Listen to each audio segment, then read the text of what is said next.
No nosso Café com Fé de hoje, nós iremos estudar as lições da viúva de Sarepta, uma mulher conhecida por sua hospitalidade, cuja tristeza transformou-se em alegria a partir do momento em que ela acolheu em sua casa, em seu lar, um profeta de Deus chamado Elias. Bom dia, bom dia, bom dia! Hoje é sábado, 28 de janeiro de 2023. Seja muito bem-vinda. Louvo a Deus por sua vida. Que a graça e a paz do nosso Senhor Jesus esteja conosco neste dia, sábado. Sábado de sol, sábado de calor. E para a honra e glória do Senhor, nós estamos aqui nesta manhã, começando o nosso final de semana. Café quentinho. A Bíblia já está na mão para que a gente inicie o nosso Café com Fé de hoje, né? Em sua palavra, Deus algumas vezes indica claramente os nomes e antecedentes de algumas pessoas sobre as quais lemos. Mas em outros casos, como no desta mulher, nada se falou sobre o seu nome. Sem dúvida, sua fé e suas ações estão registradas porque Deus sabia que precisávamos dessas lições, né? Então, tudo que a Bíblia ensina tem um propósito de Deus. Ele não colocou essas histórias na Bíblia por acaso. Cada história tem a sua finalidade, o seu objetivo, né? E a da viúva de Sarepta foi tão importante que, mesmo sem que se tivesse conhecimento do nome dessa mulher, mas a história dela foi tão incrível que precisava ser contada. Então ela foi conhecida como a viúva de Sarepta, porque Sarepta era o lugar onde ela habitava. Então, antigamente, em geral, usava-se o nome do lugar, né, para definir a pessoa. Deus havia dito ao seu povo que se eles lhe obedecessem, ele os abençoaria. Se eles falhassem em obedecer, o Senhor retiraria sua bênção. Ele poderia negar as chuvas e, sendo assim, o povo não teria colheitas, né? Durante o reinado do rei Acabe e da rainha Jezabel, que nós vimos ontem, né, a história, os reis mais perversos que Israel teve, a condição espiritual dessa nação era terrível. Elias, o profeta de Deus, se apresentou perante o rei e lhe disse que não choveria até que se voltasse a falar. A fome se espalharia sobre aquela terra e Elias fugiu e se escondeu como Deus ordenara. Então, Deus usou a vida de Elias, né, para alertar o rei Acabe e a rainha Jezabel que se eles não mudassem as atitudes, se eles não professassem a fé no verdadeiro Deus, o castigo seria a seca, né? E, consequentemente, a fome sobre a terra. E aí a rainha jurou matar Elias, né? Então, primeiro Deus precisava cuidar da vida do profeta Elias, né? Porque uma rainha e um rei querendo a cabeça dele, então diz assim, ó: Deus enviou a Elias um riacho oculto que eventualmente secou-se. Então Deus disse ao profeta para que fosse para Sarepta, uma cidade estrangeira no mar Mediterrâneo, onde uma viúva cuidaria dele. E essa história está narrada em 1 Reis 17, 9 e 10. Deus ordenou àquela viúva que ajudasse Elias, apesar de ela viver em uma nação que adorava ídolos. Não sabemos se essa viúva conhecia a Deus pessoalmente, porém certamente sabemos que ela o conheceu quando Elias hospedou-se em sua casa, né? E aí, na sequência conta que quando o profeta encontrou a viúva, ela estava colhendo gravetos para preparar a última refeição que ela tinha em seu lar para ela e para seu filho, né? E aí, imagina só, né? A gente no lugar da viúva. você está colhendo gravetos para poder preparar o alimento, né? Provavelmente para ela poder fazer fogo e poder cozinhar, né? A comida para ela e para o filho. E era a última refeição que ela tinha em casa. Então, a situação de pobreza deveria ser extrema, né? E aí, um estranho chega pedindo comida e água, após meses sem chover. E aí Deus nos leva a perguntar o que nós faríamos, né, numa situação dessa. A mulher sabia que não tinha condições de alimentar um hóspede, porém mesmo assim ela não rejeitou o pedido de Elias. Sua reação está escrita em 1 Reis 17, a partir do 11, né? Ela disse, né, que só tinha, ela foi sincera, né? Ela disse a Elias que ela só tinha alimento para uma refeição, né? E aí Elias disse, né, que conforme aquilo que Deus havia determinado, nada iria faltar, e Deus proveu.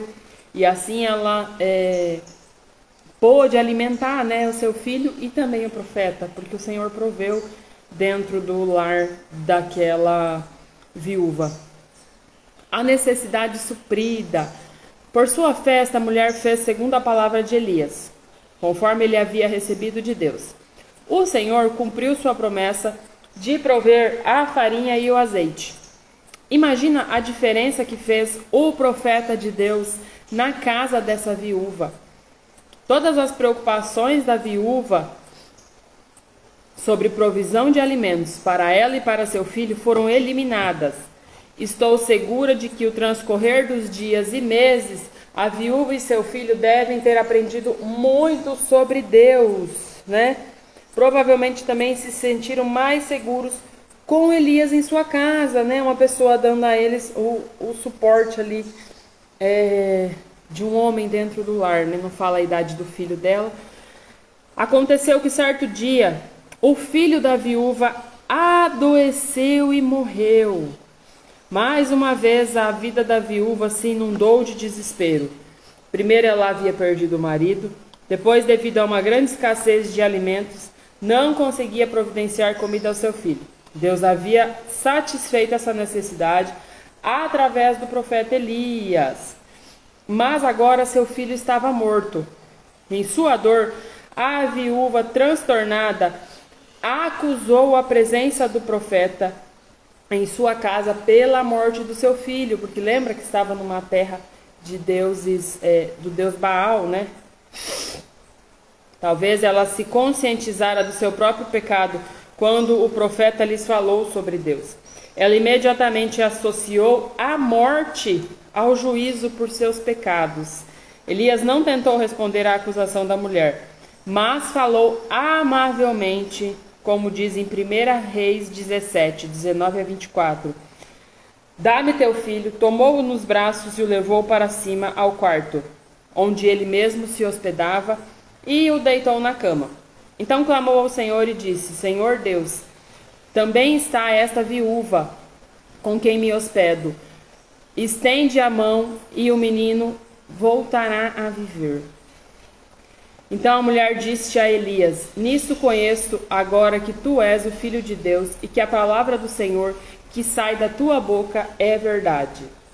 Deve ter sido muito duro para uma mãe aflita esperar no andar térreo. O tempo provavelmente pareceu-lhe interminável. Ela esperou e mais uma vez presenciou o milagre. No final da história, ela soube sem dúvida nenhuma que seu hóspede havia sido enviado por Deus, né? Então, a gente vê que no primeiro momento ela ficou aflita, que ela se voltou contra o profeta, mas por quê? Ela já havia aprendido naqueles dias em que Elias estava na casa dela, que o salário do pecado é a morte, é a dor, né? É o sofrimento.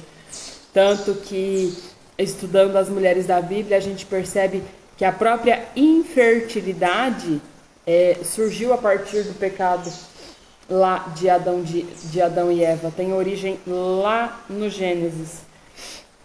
Ao aproximar-se o final da seca, Elias precisou ir embora. ele devia anunciar que logo choveria outra vez. Não lemos ou ouvimos mais nada sobre a viúva ou sobre o seu filho.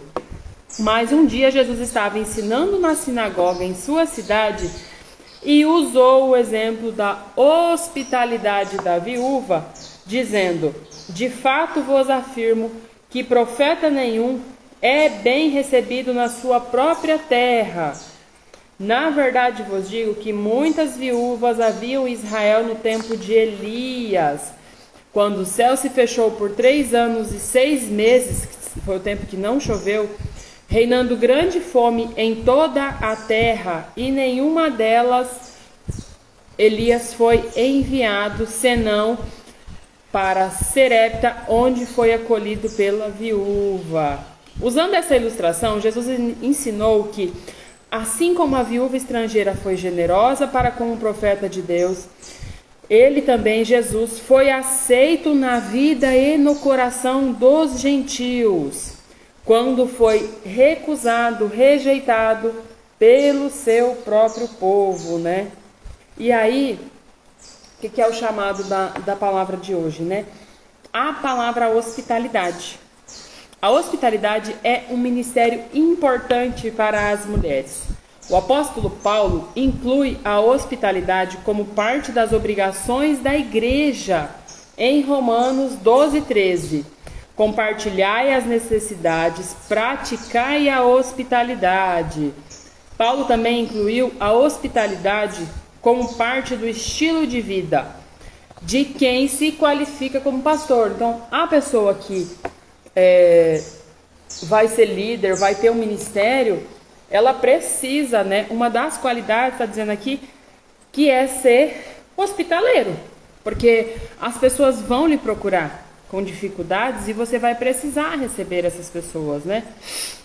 É necessário, portanto, que o bispo seja irrepreensível, a esposa uma só mulher, modesto, hospitaleiro e apto para ensinar. A hospitalidade, abrir com amor seu lar aos demais. É um ministério que as mulheres podem oferecer a outras mulheres, famílias podem mostrar para outras famílias, casais para outros casais, né? Ser hospitaleiro é uma forma de demonstrar o amor de Cristo aos conhecidos e também desconhecidos, né? Em Hebreus 13:2 diz assim: não negligenciais a hospitalidade, pois alguns, praticando-a sem saber, acolheram anjos, né? A hospitalidade não só beneficia a mulher que a pratica, mas todos em sua casa são beneficiados. 1 Pedro 4:9 declara: sede mutuamente e hospitaleiros sem reclamar, né? Peça a Deus que mostre caminhos para abrir seu lar e usá-lo para a glória dele. Amém. E aí, quando a gente fala da jornada de tentante, né? A jornada para engravidar, a gente precisa também olhar o quanto a gente tem sido hospitaleira dentro do nosso lar, né? Não é tomar para si problemas dos outros, assumir a responsabilidade pelo lar de outras pessoas, enfim. Mas quando uma pessoa perto de você procura ajuda, precisa, né, tem uma necessidade, e você pode de forma leve, né, contribuir sem que você se prejudique, né? Por que não fazê-lo? Da mesma forma, quem está tentando engravidar, uma sugestão muito legal e que tem muito a ver com essa hospitalidade de hoje é o trabalho voluntário, né? Uma forma de você demonstrar gentileza a Deus, ser hospitaleira e ainda fortalecer, além do seu lado feminino, aflorar o seu lado materno aí dentro de você. fazer trabalho voluntário em instituições, em creches, em locais que dedicam tempo, né, para os cuidados com crianças. Isso faz total diferença na sua evolução e na sua jornada. Você ser hospitaleira, você conseguir abrigar aí, né, na sua vida, encontrar tempo para fazer esse tipo de trabalho. Porque com certeza ajuda a você fortalecer o seu maternar, né? E é importante que a gente tenha isso fortalecido, porque fará total diferença, né? Você vai ter uma noção do que é cuidar de crianças, ter a certeza, né, de que realmente é isso que você quer. E mesmo aí, alguma sobrinha, alguma prima, você ter essa hospitalidade, essa gentileza de receber em seu lar mulheres que já têm filhos, né, mamães, sendo gentil, sendo dócil, né?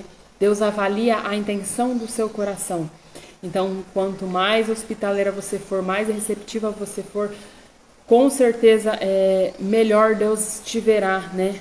Aos olhos do Senhor, melhor será a forma como você será vista e abençoada, né? Então, a viúva de Serepta ofereceu ao profeta Elias aquilo que ela tinha, né? E graças à bênção do Senhor, não lhe faltou nada, e acredito que por esse motivo em especial, Deus tinha um plano, um propósito na vida dessa mulher. E por esse motivo, ele usou o profeta Elias, né? Deu o abrigo que Elias precisava e ao mesmo tempo pôde abençoar a vida dessa mulher e do seu filho, né? E ela se manteve gentil e hospitaleira, apesar de servir a um outro Deus, né? Não, como diz na história, não cita se depois ela se converteu, mas com certeza ela ouviu falar muito sobre Deus nos dias em que Elias esteve na casa dela. Então Deus trabalhou tanto nas questões materiais como espirituais, assim como nós, né? É preciso que a gente se permita receber aquilo que o Senhor Deus está mandando para nós, né? Em muitos casos, às vezes, você está há tantos anos tentando engravidar e talvez você nunca tenha se aberto para a ideia de uma adoção, por exemplo. E nesses casos é preciso avaliar se o seu desejo é gestar, ter o seu bebê aí dentro de você, viver uma gravidez, uma gestação, né? No meu caso era, eu sonhava em viver a gestação, eu queria ter o barrigão, ver os meus filhos mexendo aqui dentro, saber o que era realmente gerar. Ou se você porque tem mulheres que têm pavor da gravidez, né? Não querem viver a gestação. E às vezes é justamente por isso que não engravidam. Você já ouviu falar de pessoas que estão há anos tentando, quando desencanam e resolvem entrar numa fila de adoção, engravidam? Muito provavelmente porque existe um medo muito forte associado ao gestar, ao parir. Talvez a avó, a mãe teve um parto difícil e ela ouviu muito essas histórias na infância e a gente carrega essas lembranças inconscientemente, né?